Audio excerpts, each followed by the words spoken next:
welcome to the Download Queue. Another episode, another day, another podcast talking about video games and all the stuff we want to hear. I am Kyle the Do, joined by the guy pushing buttons, the guy, a fellow king that is watching.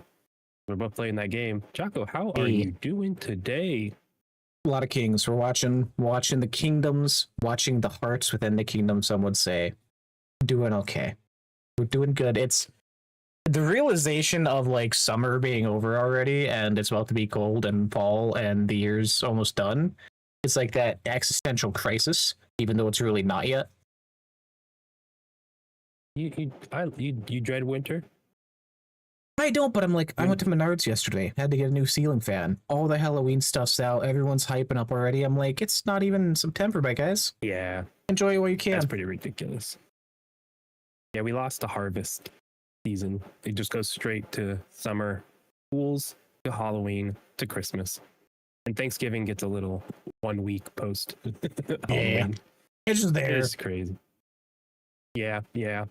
It means less when it's always around, but I'm excited for it to get cooler next year because California now has summer until October. It's just, we'll see when it stops getting incredibly hot, but a little cool period. But if everything's on fire, it'll be great.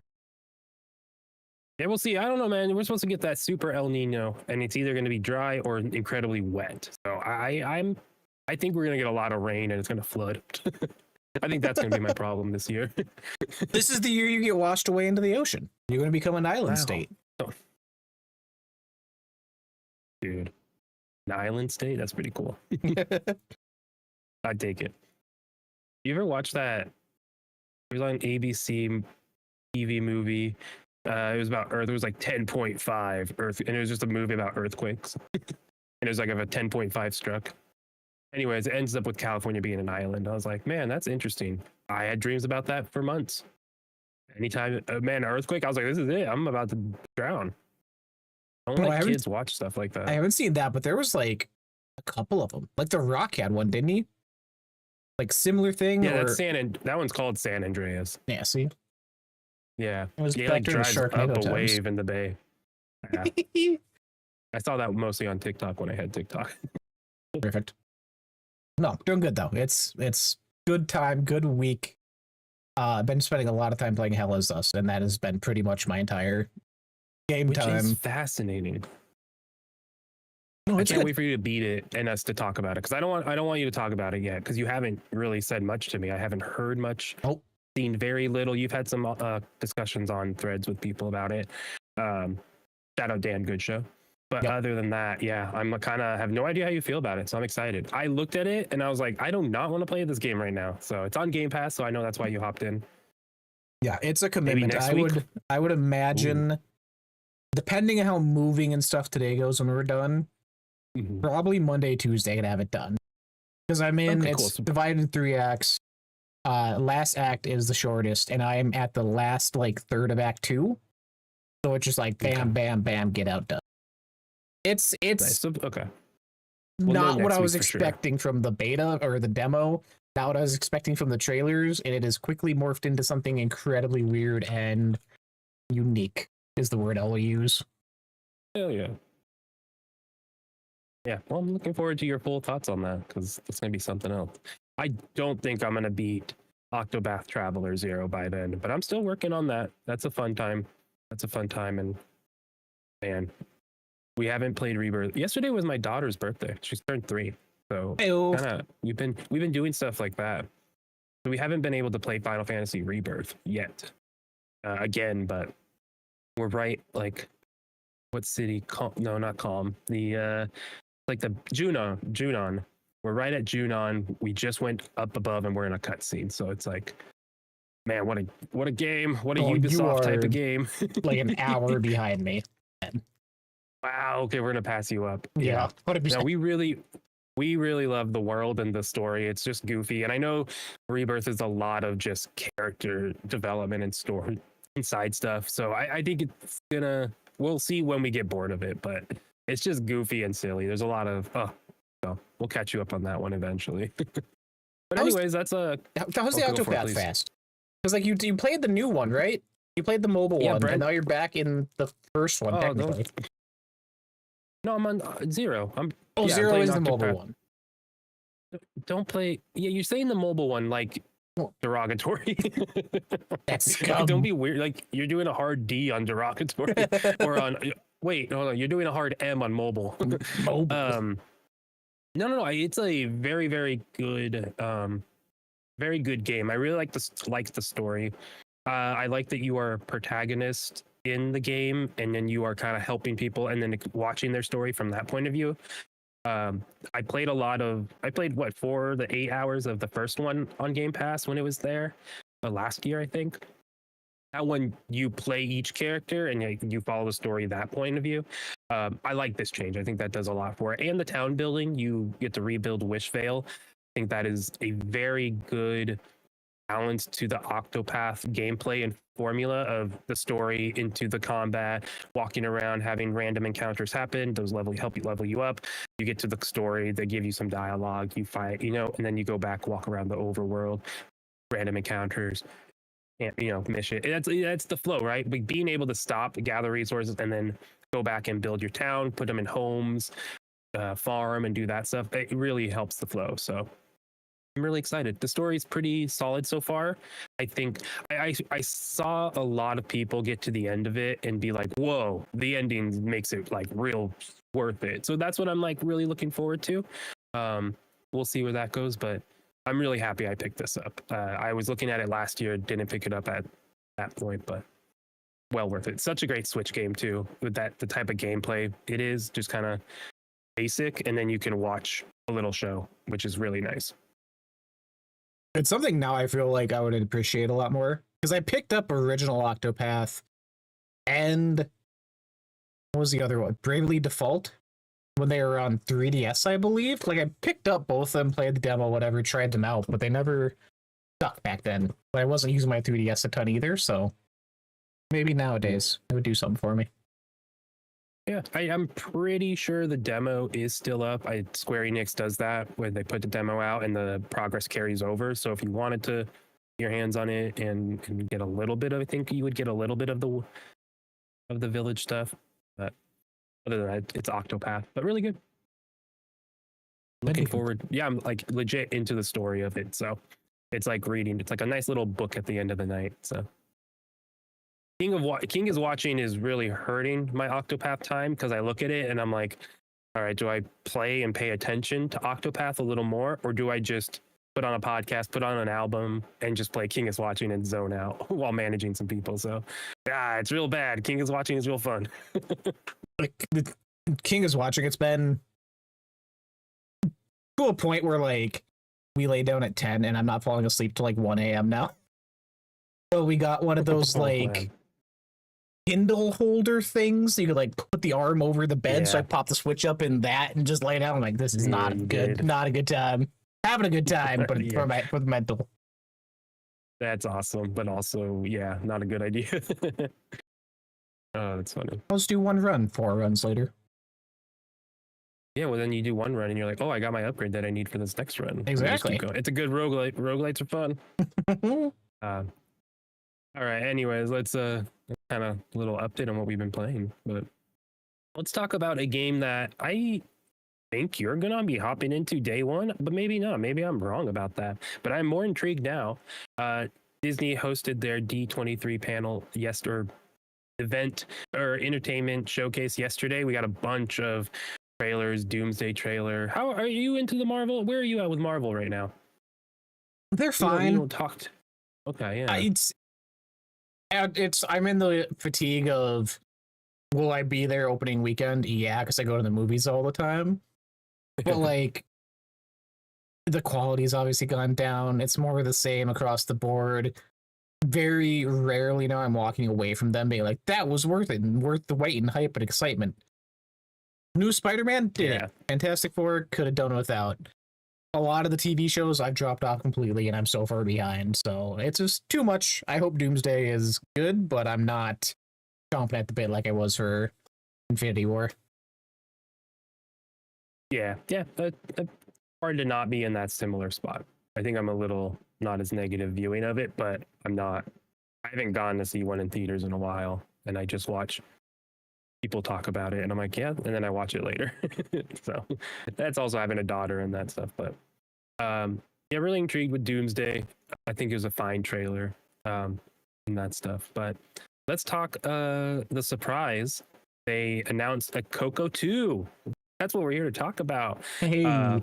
Freaking love Coco. Coco's amazing. Surprised it's a teenage Miguel and Ernesto de la Cruz is coming back. That's surprising. I was like, oh, not the direction I thought they were going, but we'll see. We'll see. I was thinking Miguel would have been like an adult and he has a kid, you know, and it's something like that. But no, he's a little teenage. So we'll see. But at the end of that, they're like, you get to be in the world.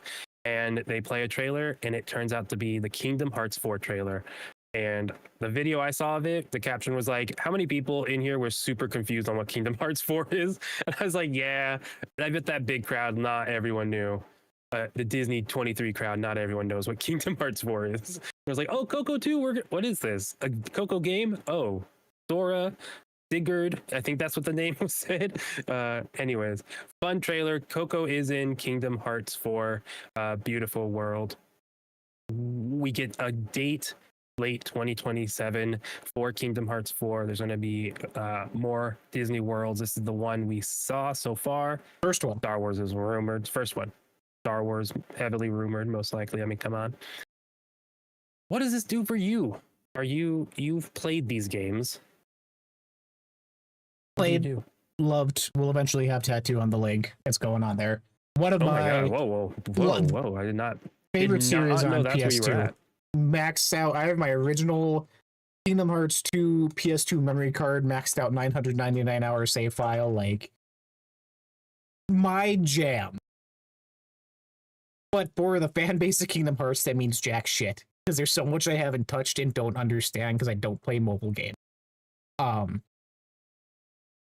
Yeah, the Kingdom Hearts 4 trailer is dope. I just saw the transition this morning, actually, of like the stage thing where they went into the game trailer without really saying it. And I was like, that's really clean and a really cool way to present it, because it is just like the scene from Coco 1 and then two Heartless pop up and Sora, and you're like, oh shit, this is something different.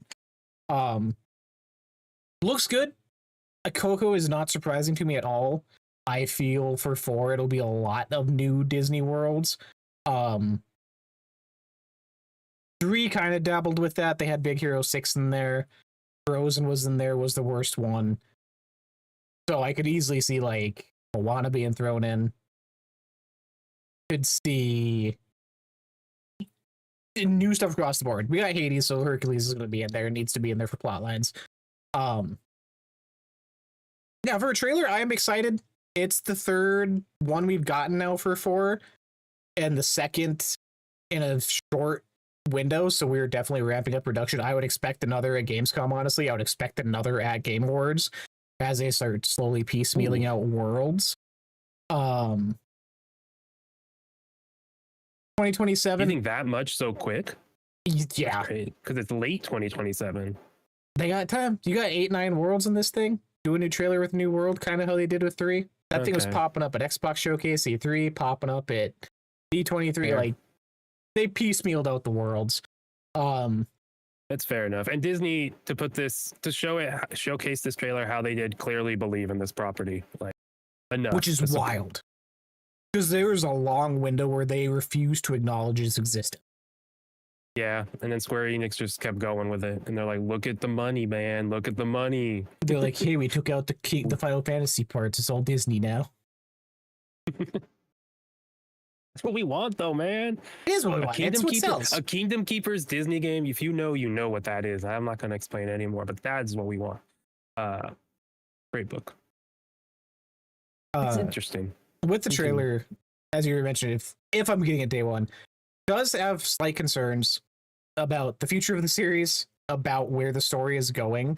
Kingdom Hearts, obviously, meme to death about shit being confusing, story making no sense, throwing darts at a wall to just add plot lines in.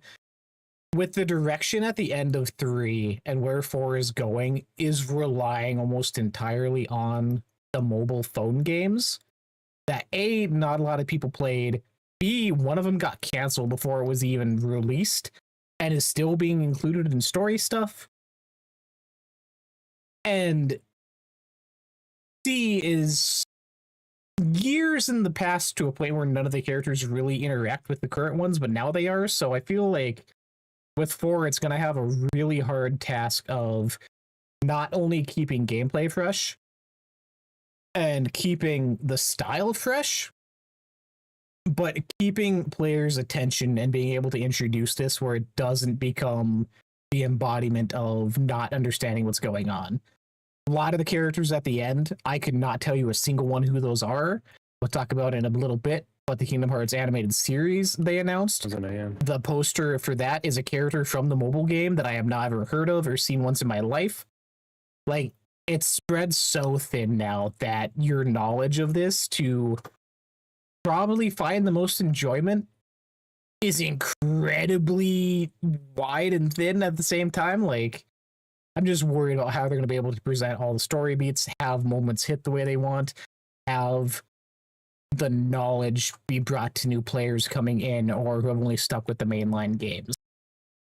Because the shit's meta, and it's not for the best. Because it's due now where at the end of Kingdom Hearts 3, secret cutscene, Kyle, for doing all the shit, is a shot-for-shot remake almost of the original announcement for Final Fantasy 13 Versus, which was supposed to come out after the first 3 Final Fantasies, except they swapped out the main character of Noctis, who went on to lead Final Fantasy 15, with the new character in Kingdom Hearts, and that world that they were creating for a Final Fantasy game is now the main city that has been featured in the other 2 trailers for Kingdom Hearts 4. So now, not on top of all the Kingdom Hearts lore you need to know, having this background Final Fantasy shit is also kind of required, and is just like, I need a pinboard behind me with fucking wires and Charlie from Always Sunny to figure out the shit out. Yeah. Excited. Yeah, it's something. Worried, but yeah, the story stuff is always hard, and like, if you're going in blind because it's Disney, you probably would be okay knowing it's 4 and you just take what you are and whatever. But if you're going in being like, I want to understand, I know it's a big world, it's deterring. It's I know they're re-releasing a bunch of the first games and the packages and the bundles on Switch later this year, or they're out, I forget. But either way, it's like they're putting them back out there, but it comes with a weight behind the series where you know it's like effort and time to get into. You really have to commit. This series is awesome. The fact that it's not catching people up is pretty crazy to me. That it's a brand new story set in the universe. It's probably going to coincide, and all of a sudden the show characters will be in the game, and you'll be like, well, cool. It just is it's wild that they're not recapping everything. But maybe could this be the last Kingdom Hearts 4 or Kingdom Hearts game, do you think? Like, no. Is it something that, so you think, is it money wise or story wise are we talking about? Both. When 3 ended, Nomura was very front and center that the ending of 3 was the end of, I forgot what they said, whatever saga that was. And this is now entering a new series, new storyline. Like, the main plot points of the original games have been tied up. So this is now beginning its whole new section of lore and world building. So like, this is square one. Last game was Sora, Brand says in the chat. I kind of hope. But I'm going to miss Haley Joel Osment if it is. Yeah, I can see them giving you a new character to control. They get new people then. Sorette. Sorry. I know it is, but something Disney would do. Yeah, that's interesting. That context of where the franchise is good. Yeah, we'll see. I'm intrigued. Knowing if I didn't realize that they kind of wrapped up story beats, then they should really be setting the scene and getting new players in. Right now, it just feels like it's not Final Fantasy. It's funny. It's Kingdom Hearts, and here's the trailer. But as a new player, it's like, all right, you showed a Coco world, but when I know the Kingdom Hearts is the Kingdom Hearts of the game, right? You're not showing me that. All right, whatever. We'll see. But they need to. If this is supposed to be a new start, if this is supposed to be a fresh start, right? Start of a new trilogy. I don't think they're doing great as someone not aware of the franchise. No. What I would love for them to do more of, and they did it with 3, is have 3 was weird because on one hand you had Frozen, which I said was the worst. It was, and it's what I'm worried they're going to do with Coco, where the Frozen world was just recreating Frozen 1 with the worst level design to get to the next song section and hit the big parts from the movie, and didn't really add anything to the wider story. And the level was just go up the mountain, go down the mountain, go up the mountain, go down the mountain. Like, terrible design. Everyone hated it. And this Coco trailer, it worries me they're doing the same thing, where we're just going to redo the events of the movie with very little of the main plot points sprinkled in. But then on the other hand, you have a world in 3 like Toy Story, which not only had major plot points for Kingdom Hearts, is also canon to the Toy Story timeline. It takes place between Toy Story 3 and 4, and everything that happened is canon in Toy. Like, weird shit like that, where they tie it in and it fits, and they have it blend with both the IPs, is where it works best. And I hope Coco doesn't go down the Frozen side of it. Because you could imagine, at best, we're getting 7 to 8 Disney worlds. Which we got Coco, we got Hercules with Hades already. I would love, give me a Zootopia world, Kyle. Would fit good. Different animals, the different city boroughs would be great. Elemental would be dope. I would take that. And they've done it before, but I would take Avatar. Get out of here. No, I don't want Avatar. I don't want Marvel. I don't want Star Wars. Keep that shit out. I have a reason I brought that up. I'll say in a minute. Give me a live action Lilo and Stitch one. Oh, no. It's Kingdom Hearts 2. They had a live action Tron and Pirates of the Caribbean, and they brought pirates back in Kingdom Hearts 3. They've done it before. It looks really goofy. Oh, it's even, again, Lilo and Stitch, new movie announced last night at D23. Would be a great point. Stitch was the summon in Kingdom Hearts 2, and that's his only like appearance so far. So to go back to his world would be full circle, feel good moment. Yeah. There's just so many options now. The Disney movies that have come out, even 3 was so behind the time, where like you had Tangled, you had Big Hero 6, Frozen, like they were hitting a lot of the new ones, but even since then and ones they missed, there's been so many more that have come out that I wanted to say Disney, don't do the Marvel, don't do the Star Wars, don't do all this extended shit. Did you go to Monstropolis yet? That was on 3. Okay, so then I wouldn't do that again, or they can visit it again. Yeah, I'm trying to see. I got mixed up with Encanto and Coco. Encanto is getting like a land in Disneyland. Yeah, that would be good too. So, well, I was thinking that's why Coco is in this game, because they're investing more in the parks. Boom, brand. But it's not even the right movie, so I'm wrong. See, Brian, not have a normal Lilo and Stitch. Nomura likes doing the live action stuff. I feel like there's gonna be one just by default. Dream Drop Distance Indiana had one, Jones. 3 had one, 2 had one. Like, he loves that shit. Oh, the Marvel land. You know Marvel's in this game. That's what it is. Hope not. Really? I know. What if, though, that means that in Secret Wars, Sora, live action Sora, it shows up? Only if it's Haley Joel Osment in full cosplay. It's my worry with that and Star Wars specifically is I feel like if Star Wars or Marvel was to be added, that would become the main thing. Like the story would shift to focus entirely around that. Which they're doing a Star Wars Marvel comic as well. That was announced last week at some point recently. Crossover. How you get Luke Skywalker and Tony Stark next to each other. Cap. Well, technically, Big Hero 6 is Marvel, so it's already in there. We had it last game. We don't need it again. Yeah, that's not Captain America. No, that's just it's Marvel.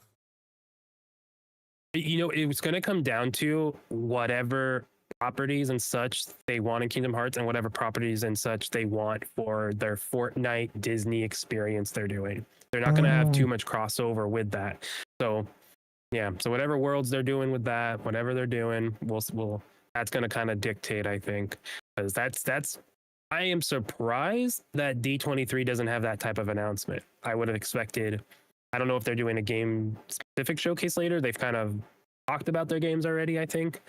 But I'm surprised we haven't heard of the Fortnite stuff with Disney. I think they might be up back to the drawing board because the modes they've released have sucked. They've been really bare bones. Just here's assets, use the creation tool and go. And people have, it's fine. What they've come up with official Fortnite modes have been really fine.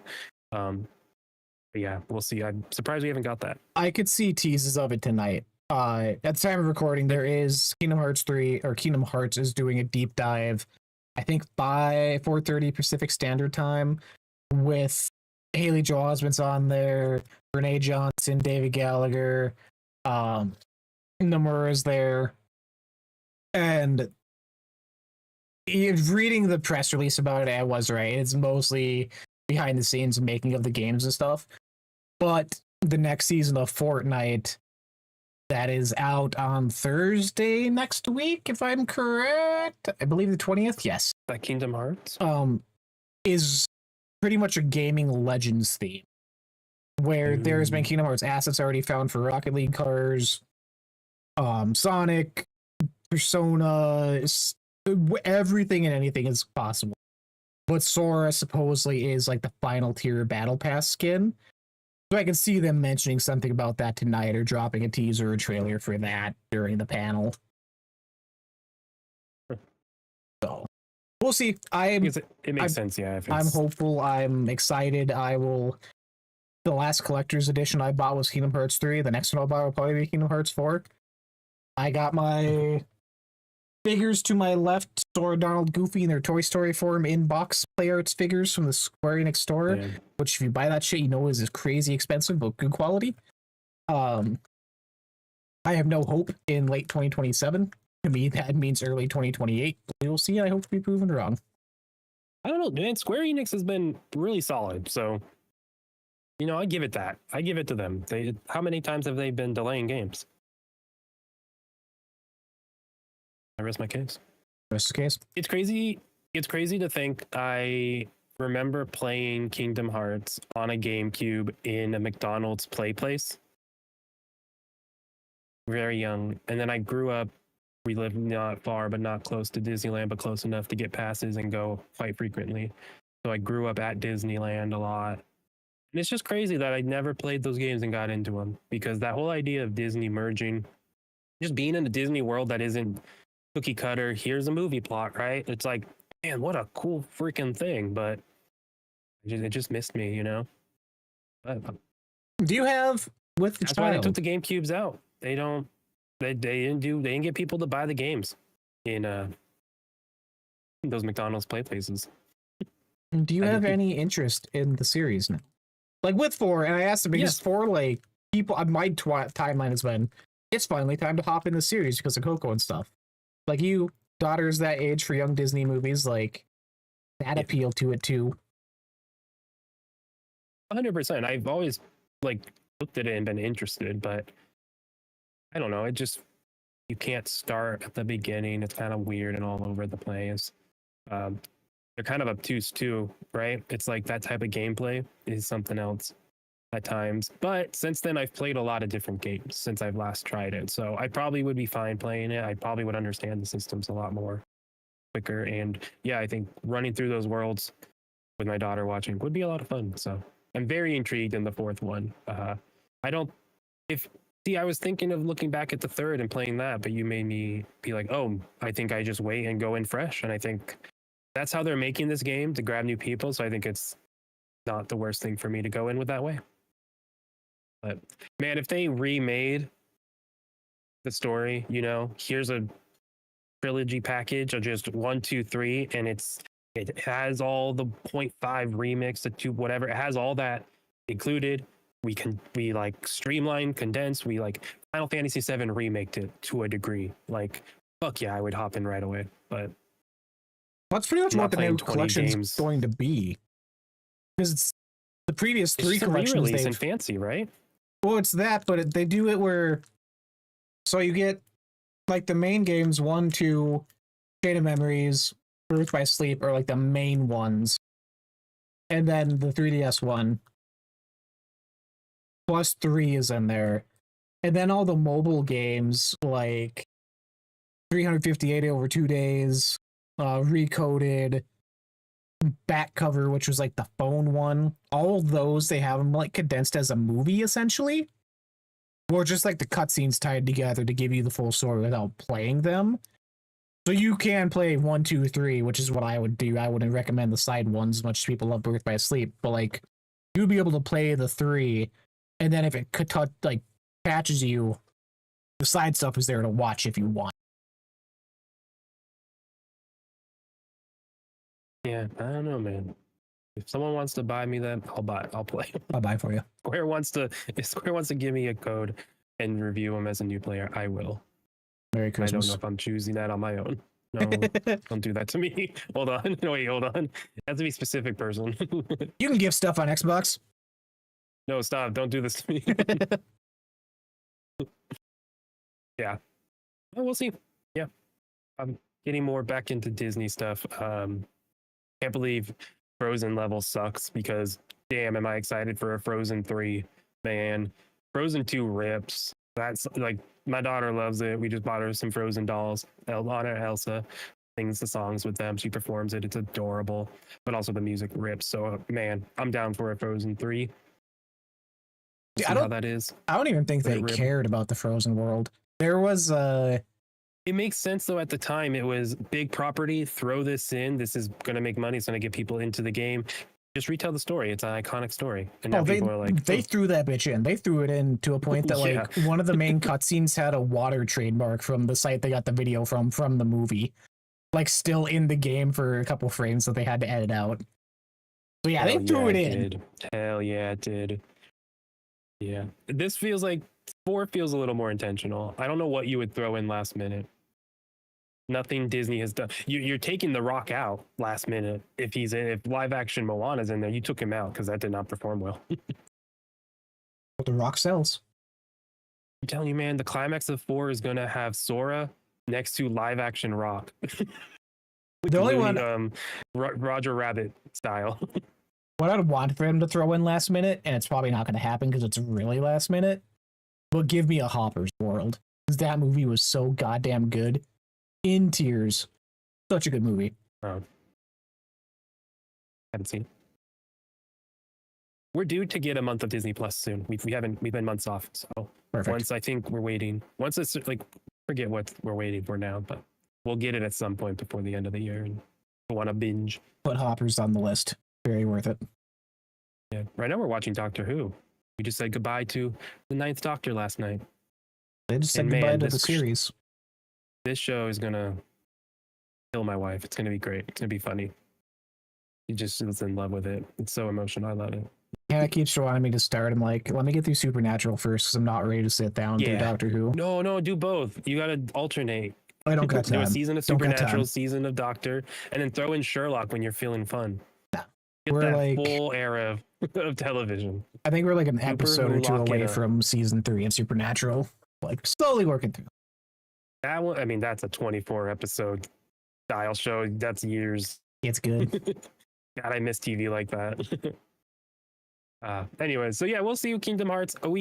I'm really excited for the Kingdom Hearts TV show. We talked about it in context of the game, and like, still wild that it's its own story and not retelling. But hey, if this is a new trilogy, whatever, I can wait to see what the plan is for this full game and how it lands and what it does story wise to judge it fully. But hey, new series, anime style series. It is going to let me read what it is. Reimagines the iconic adventure with a brand new story that will expand on the universe of Kingdom Hearts while celebrating the characters that have captured the hearts of millions of fans around the world. So the details are really, really sparse, not really a lot to go off of. It really seems like this is what we're working on now, more so than we have been. Obviously, they've probably been working on it, but not a ton of info outside of you said you know and recognize the character on the poster. I do not, but I've seen. Okay, well, I don't. He's from. Some people think it's an original character. Some people think he is from the mobile phone game. because his outfit is exactly the same. The arm guards, the fur, the like waistcoat fur thing, all that is the same. Got it. But the character is blonde. And people are trying to say, oh, the colors are just desaturated. I'm like, motherfucker, this guy's got black hair. No. So I don't know what it is, or if it's going to be the phone series as a cartoon, or what it's going to be, but it's a full circle thing, because back in the day when Kingdom Hearts 1 was out, there is early test screen animations panels of the Kingdom Hearts cartoon they're going to have on Disney. Like, this has been an idea in the series for 20 plus years.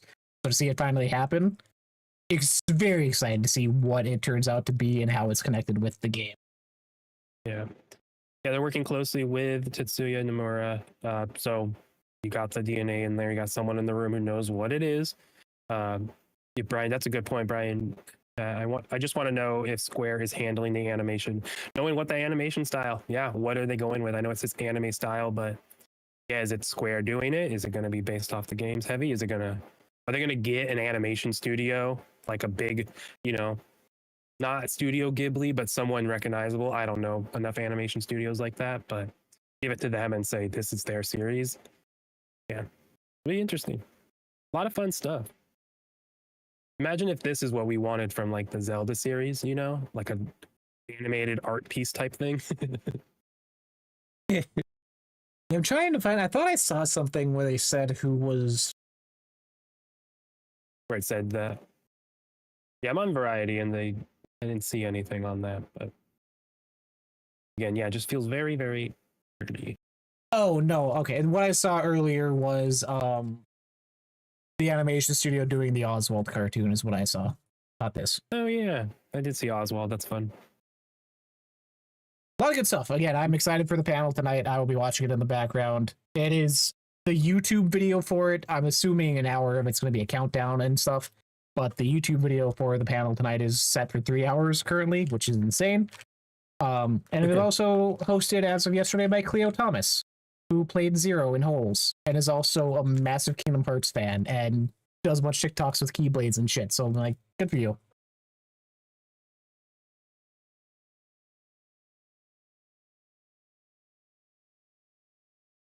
I'm looking up Ryan, Aniplex is a Square animation studio, so the FMA style. I don't know what FMA style is. I want to look that up, but full motion animation. Oh, all right, yeah, you made those words make sense. You're welcome. Nope, that's a essay substructure. What the hell, man? I love looking up random stuff. Thanks, Google AI. Look, are you trying to write an essay? No. Do you want the AI we'll see. to write an I essay? think any date on that? For the animated series, no. That. It is that one single slide, not a trailer, not a tease, not a. Oh, it's Full Metal Alchemist style. Yeah, you were wrong, man. Mine sounded good though. I had you convinced. Not fair though. It's me. Oh, that could be cool.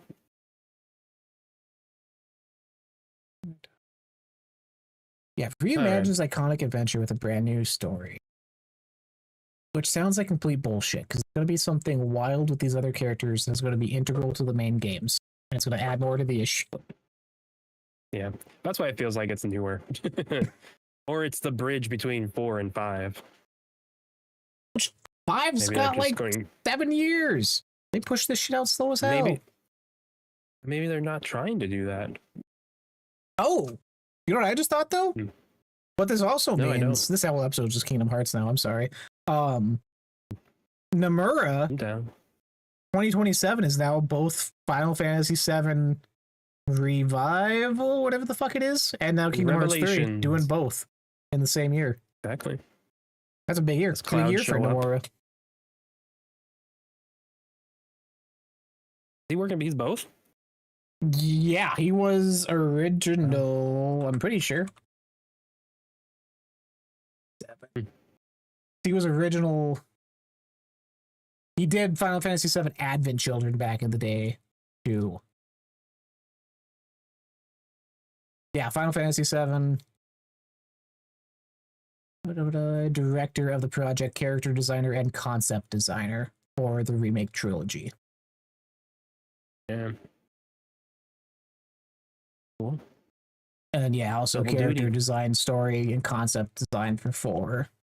Because he was also the one who released a statement about the animated series and what's going to be in it. Interesting. Yeah, big year for Square. I mean, I'm buying Revelations. We got to get through this game before before that comes out next year.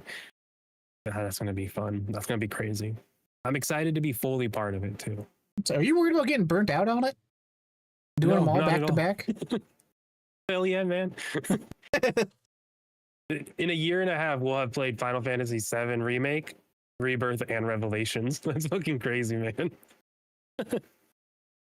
No, because luckily the way we're playing is so like, I did the progression jump start, so we're level 65. I'm playing on normal, but I'm not scared to drop it down once it gets a little hard. I remember watching Kind of Funny play it and get stuck on one part, and like the way I blazed through it, I was like, all right, we're gonna be able to get through this story quickly. Then it's a game I just get to 100% for fun. But yeah, no, this is full story for us. I don't think I'm gonna get burnt out. What part did they get stuck on?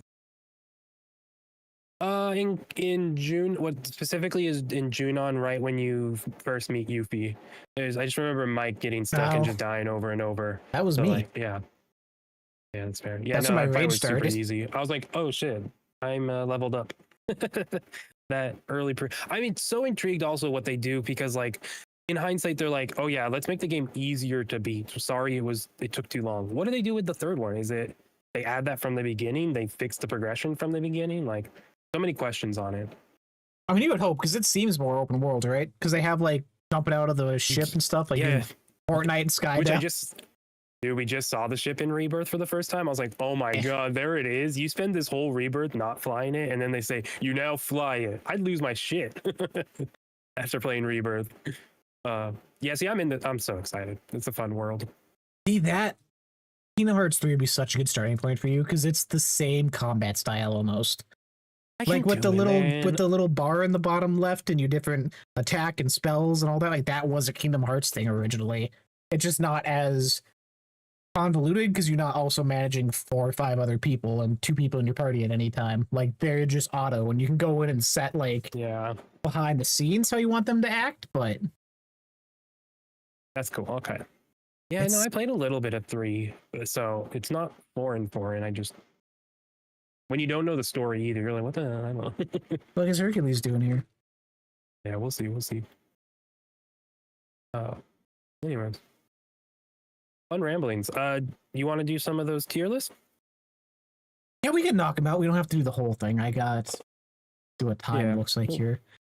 I threw together in very short time, because life's been wild in real life. A lot of people, Kyle. Xbox is selling more consoles than they have in recent history and doing big numbers, which is insane when you were selling 2 consoles a week. But with more people coming into the ecosystem, more people getting into games in general, more people looking for a new hobby, I've thrown together a little grid system with different categories for us to draft / rank / whatever games we feel would fit for new people coming into the ecosystem, for new people looking for just a new game to play. Answer over here. So right now, we got games with unique mechanics. If you're looking for something weird. Games for time sinks. If you got hundreds of hours you just want to waste or be fully immersed in a world, fully immersed in Final Fantasy VII Remake Trilogy. Put that in there. Who cares? Games for new gamers. Again, new people coming in. New people are coming in all the time, whether from mobile, whether newer generations coming up, whether from new kids hopping off the Roblox shit train and playing actual real games, because we all know how that goes. Games for the competitive scene. If you're looking to fight your way to the top, rank up, test your mettle against other people around the world. Games for story. And Roger, what a time. Tears. Nothing but tears. Then underrated at the bottom. Something that may not get the most time, the most recognition, but is well worth people's time and money as they get into gaming. Again, depending time, I can push one of these out, edit it out, but that is what I have thrown together as of now, using Topsters for a site, good database for music, movies, games, all the things to have JPEG images. If you want to do something like this yourself or make your own ranking grid system, if you've ever seen the people doing their like top 50 games that isn't a grid, that is the site they use. So.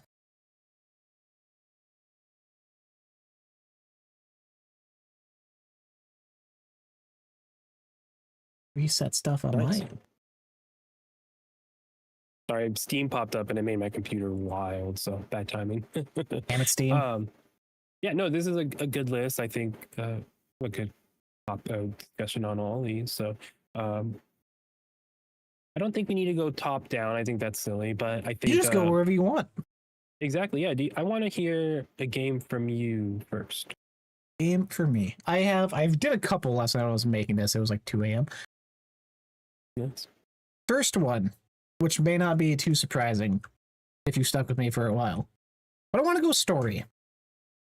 Okay. Something that I obviously talk about a lot. Games that make an impact on me are the story games. If it has an emotional impact, has me thinking back, has me wishing to be more in that world and have an emotional investment into it. And one that has happened in the past decade that has become one of my favorite franchises, one that I think back to fondly on my time with it, from tears to the laughs to the goofy side gameplay to the side quests that are arguably better than the main story at times, to the twists, to the turns, to the not fully knowing what's happening at any given time. Like a Dragon. Yakuza. Like a Dragon 7, I believe this was. That messed up the whole grid. Something I cannot recommend enough to people coming in. It touches every possible feeling and emotion you could want with a soap opera action movie Avengers like story that bitch is 60 hours to get through main story probably, but every hour is so worth it. And even coming in as a brand new person who had no knowledge of the series outside of it being an OPS2 series, character introductions, the emotional growth you have with them, the connections you get with them, they do so well. Like, it's hard not to love this game if you are into anime, if you're into JRPGs, if you're into turn-based combat, if you're into Dragon Quest, because that's what the whole combat system is based around, essentially, is the character's love for Dragon Quest in his world. Like, so fun. Something I can't wait for Stranger Than Heaven next year. Couple months to go. Every time I look at Game Pass, it's in the coming soon section. I'm like, it's not soon, but I'll sit and wait patiently because, God, what a franchise. I'm looking forward to Stranger Than Heaven. You've talked about Yakuza for a long time. That's where it started. Good. Yeah. I'm gonna go with the same thing here. I think that makes sense. And there's so many picks here. You said And Roger when you were bringing up the thing and you were going through the list categories, and yeah, that one's emotional.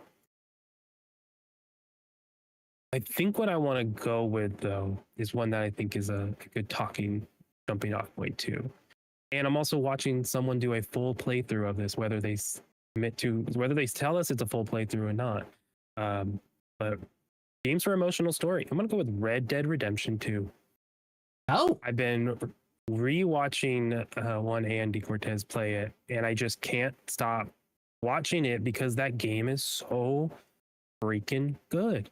In the way it just has natural moments of dialogue between these characters, and it's just them fishing and them talking about one time they went fishing with their cousin or nephew or one of their friends, and it just went haywire, and it's a whole story. And then Hosea has a story, and then Arthur has a story, and it's just like, man, these are just people talking. And this is an optional thing already. You had the choice to already go away from this fishing. You didn't have to do this. It's like, fuck, man, this game's so good. And just remembering where it goes and the payoffs and the music cues, like it's Rockstar doing exactly what they want to do in a game and tell a story. And I am so hopeful that GTA 6 has so much more Red Dead 2 in it than we are expecting. If GTA 6 is Jason and Lucia and they are Arthur Morgan, right? If they are just that more, hey, we're aware of what we're doing. We're kind of straight laced. We're doing what we're doing, and they're just taking in everything and experiencing that world and story. Man, just give us. It's going to be emotional, I think. So, Red Dead 2 has such a good emotional payoff at the end of it. The journey of Arthur is so beautiful. It is a Western epic. It's so good, and it just is. I hope Rockstar continues doing stuff like that. Right. I wish I had the time. Oh my! Have you not played it? Jeremy bought it for me for my birthday the year it came out. Gifted it to me digital. I played through the introduction, the snowy area, got to the first campsite after that in the town, and the way it controlled didn't click with me. The way it just didn't, which is wild because I played the shit out of the first one. Played the story in like 2 sittings at my dad's house one summer. Loved the hell out of it. Played a little bit online. Like, it's just 2 now. It was that shadow looming over me. You get to experience Red Dead 2 for the first time. That's crazy. What a privilege you have right now. See, people would have said that about GTA 5 and look at my first.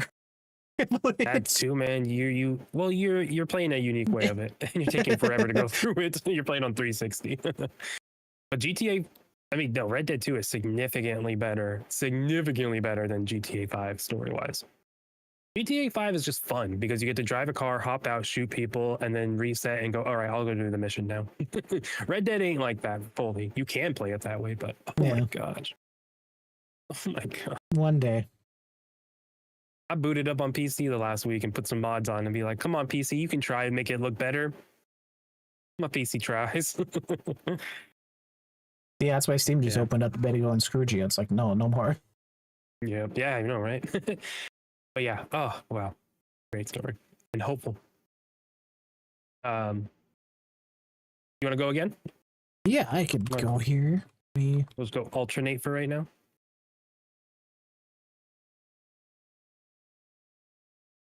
Or I could choose the category for you. Unique mechanics. Oh yeah, because I don't have one for this. I want to hear what you have, and that's going to decide mine.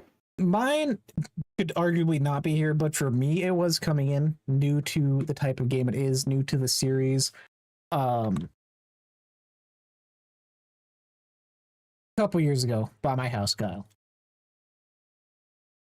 Not a lot going on in my life. Downtime, empty house, no furniture, no nothing going on. Popped on Game Pass.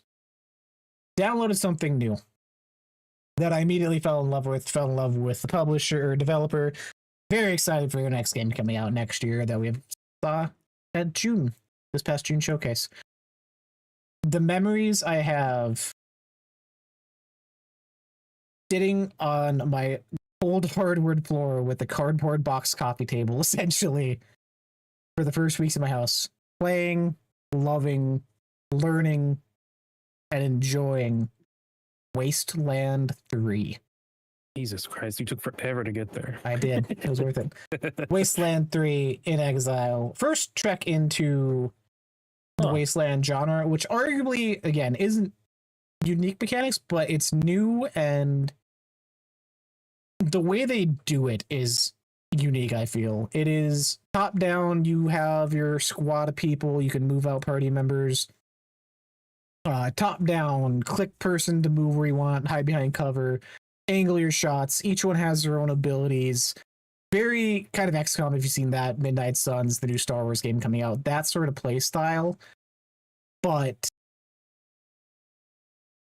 randomized and over the top and goofy and an open world exploration when you're in a giant like ATV tank going around the mountains of Colorado, fighting cannibals and cult members and wild demon cow, just weird shit going on. And it's very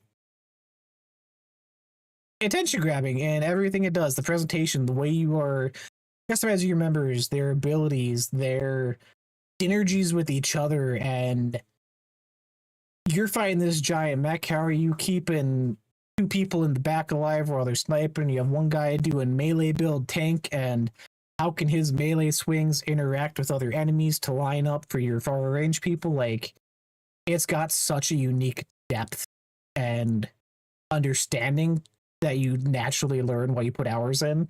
It is a 50 to 60 hour mainline story. Like, it is a big meaty game that you're putting time into to fully learn the ins and outs and how things work and interact with each other, how the best scenario you can set up with what you have available.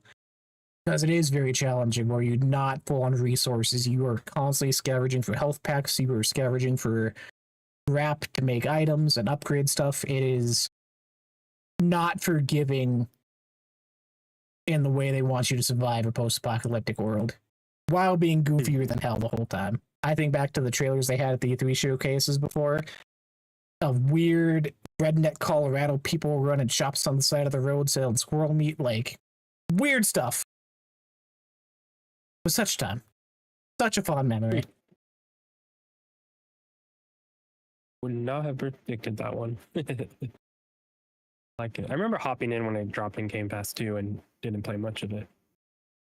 And something I normally would not have jumped into, but right time, right case scenario. Well, it takes sometimes. Yeah, I got one for unique mechanics, and I'm gonna go with Arco, a game that came out in 2024. It top-down isometric type game, RPG.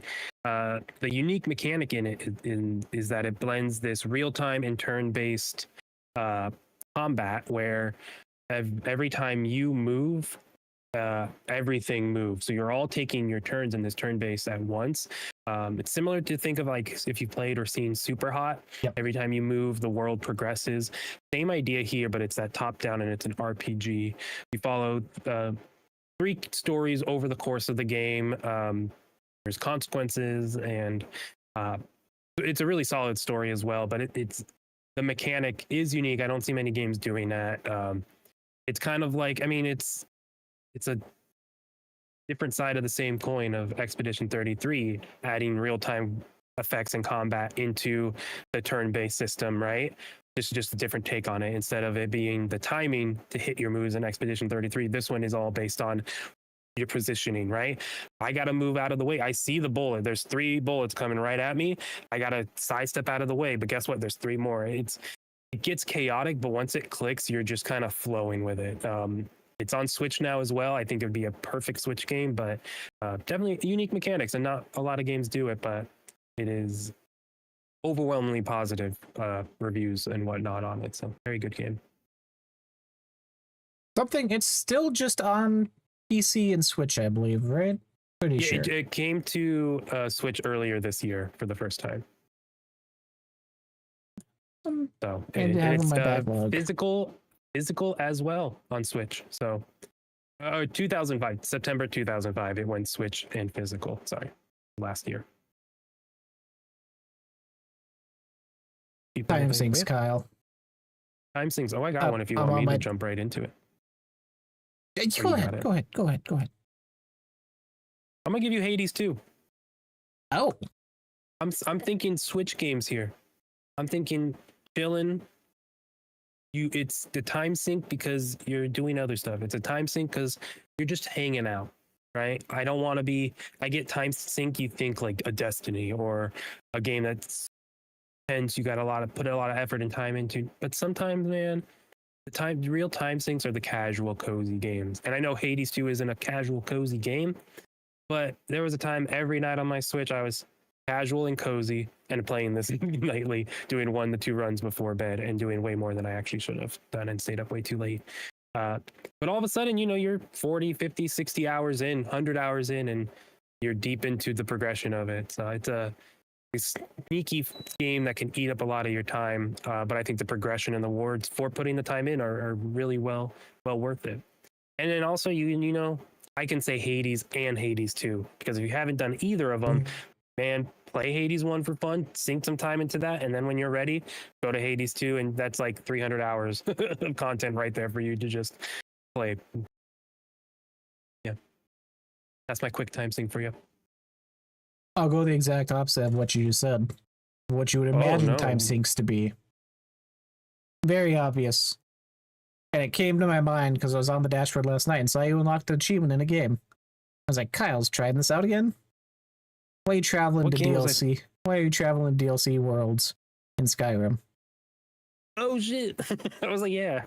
Mine is going to Oblivion Remastered.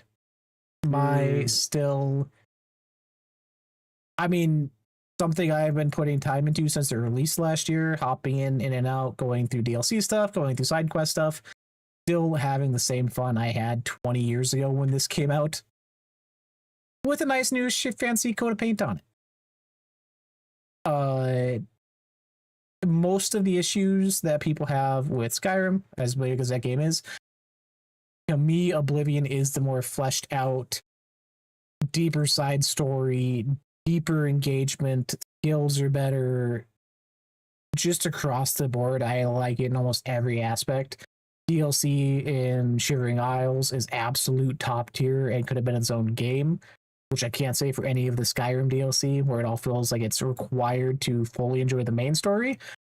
Every aspect of Oblivion is just fantastic. It's got us ready for the remakes to come from Bethesda with Fallout next year. And it's such a good benchmark for people to hop into. I would even argue the original Oblivion, still very playable. Obviously, backwards compatible on Xbox. You can play it have fast, higher frame rate, have it run better than it did back then, just naturally. But the remaster, especially where it's available, Switch, PlayStation, everywhere, Switch is getting a big update to fix a lot of issues. Having that on the go, my Switch battery would be dead nonstop if it could.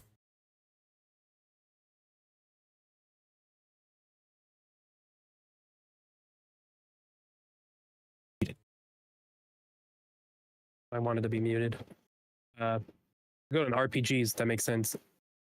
Kingdom Come Deliverance 2 was one I thought of as I started thinking of RPGs that could be time sinks. Yep. But yeah, I like it. Let's see. What's the under new gamers? Oh, I guess I can make my screen bigger. Competitive scene. Competitive scene. I'm looking at a tiny little preview monitor. I could just blow that up real quick. What do you have for competitive scene? Competitive scene. Yeah, where are you taking this one? Possible cop out. Mostly because I've gotten back into it. Fortnite. Nope. Thank God for the people on the back end who fixed the bug my Xbox has had for the past 3 years when I have been unable to play this because of some fucking dumb issue. But Overwatch 2 is so goddamn good, dude. I haven't put a lot of time into it. Again, my Xbox, I had some issue where it would refuse the game to open, and it was some licensing thing on the back end. With this latest update, I downloaded it again, tried it out, loaded up, I'm playing games. I would not even be able to load into the menu, so it's been very rarely on PlayStation. But I've done so much already being back on Xbox, and the turnaround and story this game has had since its launch, of people being like, why the hell does this exist? Why are we getting rid of the old format? Why are we doing XYZ? To it being a part of Blizzard's biggest year they just had for sales wise. Like, it is regaining that momentum, I feel. They've been doing all the right things as far as, hey, this is a new turning point of season. Have 5 new heroes at once. Here's coming this year. We're giving you the roadmaps. We're giving you all these old features you used to miss plus more. And it's just still so solid. Gunplay is great. New characters are interesting. And I really feel it has to do with Marvel Rivals and stuff like that becoming big, and they have to get their boots back on the ground now to recapture that audience. But it's just so solid. I hopped in 2 this week. unbeknownst to you hopping in. And then I saw you hop back in and I was like, oh, here we go. We get some yeah, Marvel Rivals, just you see a lot of that, and I've been jumping around since Assassin's Creed Black Flag. I just can't get stuck into a game. Keep hopping around. So yeah, hop into Overwatch, played one round, absolutely dominated as Reinhardt, and I said thank you matchmaking lobbies for knowing to give someone a fun game on their first game back in a while. I was like, this is ridiculous. I let you just stick around, have this win. I'm not getting 30 kills a game. That's ridiculous. This is no. But hell yeah, it was fun. But yeah, we'll hop in. We'll have to hop in. Honestly, like I don't have something that's competitive. I'm not gonna say marathon because I'm playing only Vault Breaker. Once you gave me a PvE mode, I have not loaded into a PvP mode that they have. So I can't say that. And I'm not playing anything else competitive. Yeah. So it's honestly something I would leave blank, or it's just like a question mark with Overwatch too, or Overwatch. You know, is it something I will stay with or not? But yeah, I downloaded that. I've been itching more to play that. I'll give you there's an ad. Give me whatever you want there. I'll see if they had an Overwatch with a Reinhardt in the picture, but that's okay, whatever. Bam. But yeah, I just have straight competitive stuff I just have not been itching for since this year has been marathon focused before Vault Breaker came out. Kind of done. Yeah. But yeah. New gamers, Kyle. One that you could have taken for competitive. That again, probably a cop out for some people. But realistically, when you take out the memes and perception about it, how can you not recommend Fortnite? With the side game modes, with the different connections to Rocket League being included, to the music game being included, to the Lego survival mode being included. It covers so many bases, covers so many different gameplay mechanics and styles and features and creativity. And for people who look at the games as being, whether for kids, whatever, having the IP connections to all these different series, I feel is another great window to not only capture people's attention, but be like, oh, it's got this in there. Let's check that out. It's got this character in there. Let's check this out. Fortnite's a meme. You gotta respect what that game does because everything it does is so well. I don't. No. Yeah. I don't respect Fortnite. You play in the music mode. Play music mode. And I stopped because it's not the same and it sucks. It doesn't work with my guitar. Why doesn't it work with your guitar? Mine works. Oh, I've done so many times syncing it up and it's off, it's slow. I'm just gonna go to Rock Band 4. You gotta recalibrate that shit. Oh. It's so sad that Epic bought Harmonix, and this is what they did. Like, you buy them, you put a little mode in Fortnite, and then you make a fucking Rock Band game. And then the Rock Band mode in Fortnite feeds people into the big Rock Band game. Like, instead they're just like, keep everyone in Fortnite. I hate it. Damn. But Disney's coming. The Disney parks. You said everyone has to respect it, and no, you can't make me respect it. We were playing before. We used to play. Yeah. Doesn't mean I respect the game. Respect. Acknowledge Fortnite. OTC. Yeah, I can acknowledge that for a lot of people, it is a good casual game. A lot of people play games like Call of Duty and sports games only, right? They want that log in, hang out with your friends, shoot some things, do a thing, and go out. Fortnite is that, right? And it's accessible. It's free to play. It's quote kid friendly more so than not. So you're able to have a younger generation hop in for free. So I get why a lot of people are in it and such. It's free. Other than that, man, I don't know. Too much Fortnite kind of makes it hard for me. Anyways, for me, I kind of went a really, really different direction with this one, and I have multiple options. I think someone who wants to play games who can't shoot, who just can't figure out a camera, go back to OG Halo, not the campaign evolved. No, get the Master Chief Collection and go back through there because it's slow as hell. It ain't moving quick, but you're able to learn that right stick. My wife could not figure it out for the longest time. We played through Halo. She beat it. She drove the Warthog on the final mission and she made it, you know? simpler pace, a slower pace game can do a lot for people. Figuring out the putting your mind in the space of your thumb controls where you look and your the other thumb goes where you walk.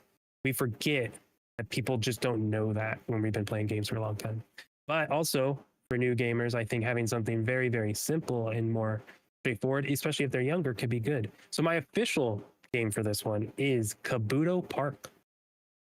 Kabuto, Kabuto Park. This is a bug catching game, and then you have the bugs compete with other people's bugs 3v3, and it's whoever bugs push each other off the platform, off the thing.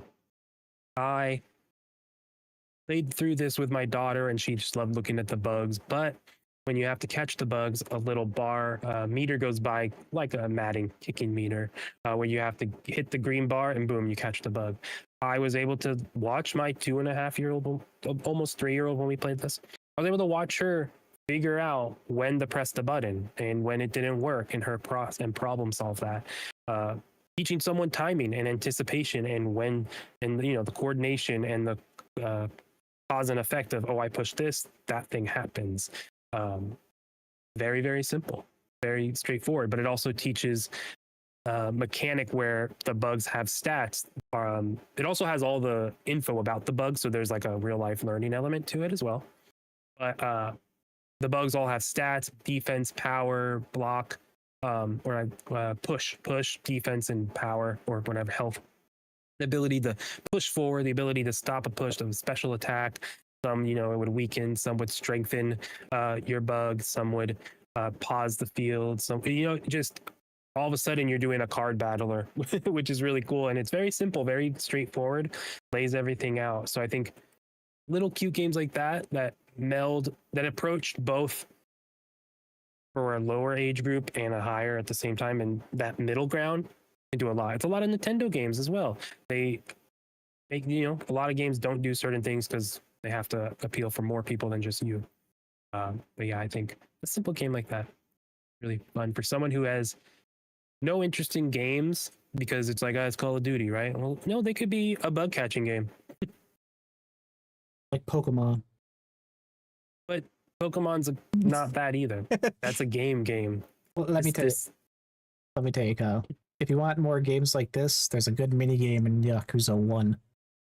No, I'm not playing that. You're doing the bugs, you're catching the bugs, you have them fight like this in an arena, except all the bugs are sexily dressed ladies dressed up as the bugs. Now I'm playing. I gotta collect my stuff for Queen's Blood. That's the mini game I'm playing in a game. When you get to this second town in Junon and you fight the guy for Queen's Blood, let me know if you beat him. That's a bunch of horse shit. I did. I think I've played against everyone and beat everyone. Like on the east side of the map? I don't think I've gotten that square. Okay. I don't think I've gotten there yet. We need to. There's a woman. Anyways. We need to talk. Last one. Underrated.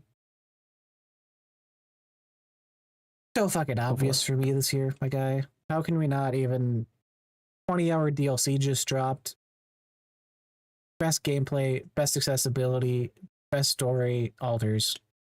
It's underrated. Not enough people play it. Oh. Not enough people have given it time of day. Did not get enough recognition during award season last year. From the rafters, I will be screaming this game. Don't leave AI art. What? I said don't leave AI art in your game and text. Yeah. Okay. I need to jump into it's okay. Need to jump into the DLC still, but that's 20 hours sync for a DLC for a game that like sold well enough, but didn't get the critical reception it deserved, and the DLC's kind of come and gone already. But again, story great, accessibility for how difficult you want the gameplay to be, the resource collecting to be, the building to be, being able to tweak that and tinker it to how you see fit and how much challenge you want. Worth everyone's time. Literally everyone's time. I like that. It's a good one. I need to get back to it and play it. But not today. All right, to close this out, my underrated... Man, what do I go with? What do I think one, I'm going to go with... This shouldn't be a surprise to you. They are independent now. They are now on Steam, published under their own studio, no longer Xbox Game Studios. I'm talking about Compulsion and, of course, South of Midnight. Underrated. Anytime I'm seeing people go through it and play it, they're like, man, this game was really good. And it is. Games, when they tell you the scope from the beginning and they're very clear on what it is, it's sad that they get bogged down by what that people are upset that it's not what they want it to be, right? Oh, the combat's not enough, but it's very good for what it is and it serves a purpose, and you're supposed to be listening, right? And I get this valid. If it doesn't work for you, it doesn't work for you, but I feel like a lot of people skipped this and didn't give it the eyes because of that critique, because it was on Xbox Game Pass. It was, oh, it's just a Game Pass game. But I think it's so much more than that. They achieved something really, really special here. The music is phenomenal. It interweaves with gameplay and story. I can't sing enough praises of this game. I am so hoping we get a sequel. Oh my gosh, I'm hoping they're able to just keep going with it. If they want, I don't think they've done a sequel as a studio, right? But no, it's just a beautiful world. So, it's doubtful that we'll see Hazel, but they own it. But I just think they found a really strong, awesome IP just to be able to explore the American South and the myriad of stories that have been untold for years that they can tell us and that deserve to be told. It's just beautiful beautiful stuff. Very underrated.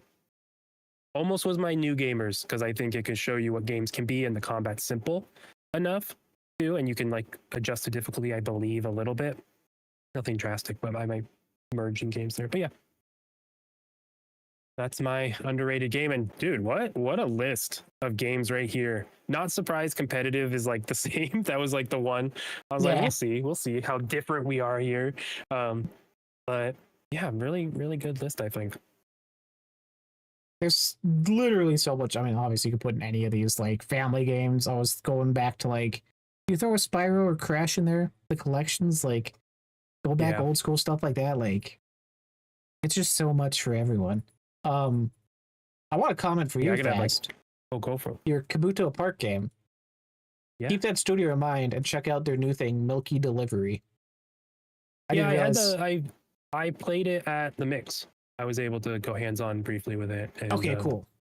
Yeah, it was fun. It's something I've not, it's almost I went media dark on it. It was something like, oh, I'm going to play that at some point. I just haven't looked at it again. Yeah, they were part of the Wholesome Direct we live streamed. I remember when I just saw it pop up at them, so definitely something to check out. Look out. Looks like a good time. I mentioned them on Threads at one point and let them know this game's really fun with my daughter, and they're like, that's so nice. I was like, no, he's just learning bugs. I'm like, oh my god, look at that bug, and excited when she hits the green and only did it once, really just kept hitting the button where she wasn't supposed to, but we learned at the end. We learned over the 30 minutes we were playing.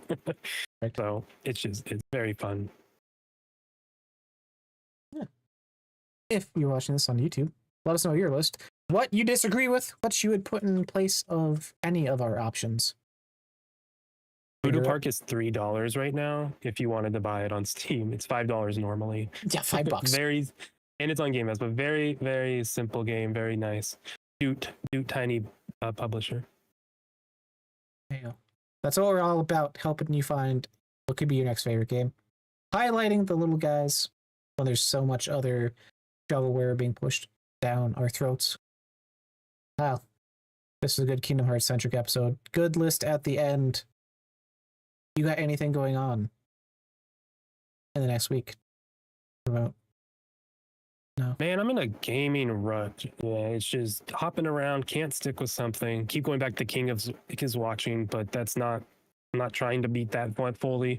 That one is play as you want, but man, just kind of stuck. I'm not sure. We'll figure out something. Maybe next week will be a review and we'll talk about games we're looking forward to and what's coming next. Because I just don't know, man. I'm stuck. It's a weird time.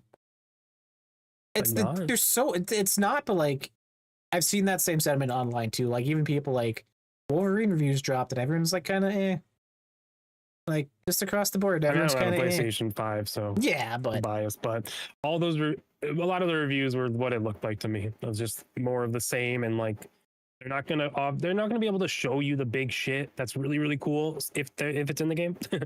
So we'll see cool stuff. But are you picking it up? Do you plan on it? I don't know. It's hard because I'm like, yeah, do I want to play it? Absolutely. But then like, I also want to check out Onimusha. I want to check out Control. I want to check out all these other things. I'm like, I'm not made of money. So excited for Control. Like, it's going to be That's picking fair. what I want to immediately jump into and what I'm okay either being spoiled or just waiting on. Yep. Sucks. Price we pay for so many good games coming out. You know what I'm not looking forward to is Gears anymore. At all? Exciting story? I need to jump back in. I want to jump back in this weekend. I re-download it for the open beta. Try out some more stuff. Try out the Horde. Yeah, please do, because I'm not. I How's have no it? interest. I'm not Like, a hater. I'm on Not my for me. JRPG train. I'm back.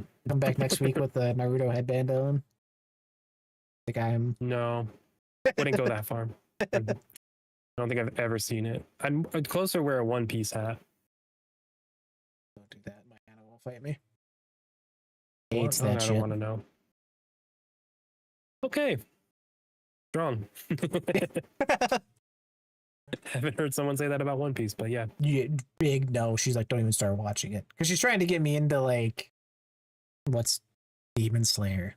She's watching that. She's like, you need to watch anime. I'm like, what about this One Piece? She's like, absolutely. No, I'm not. Kingdom Hearts anime, the series, will be the first real anime I get into. Take it. I'll take it. Which is not good. That's a gateway drug. There. You'll I'm have that watching collection Jujutsu gifted to you Kaisen. by the end of the year.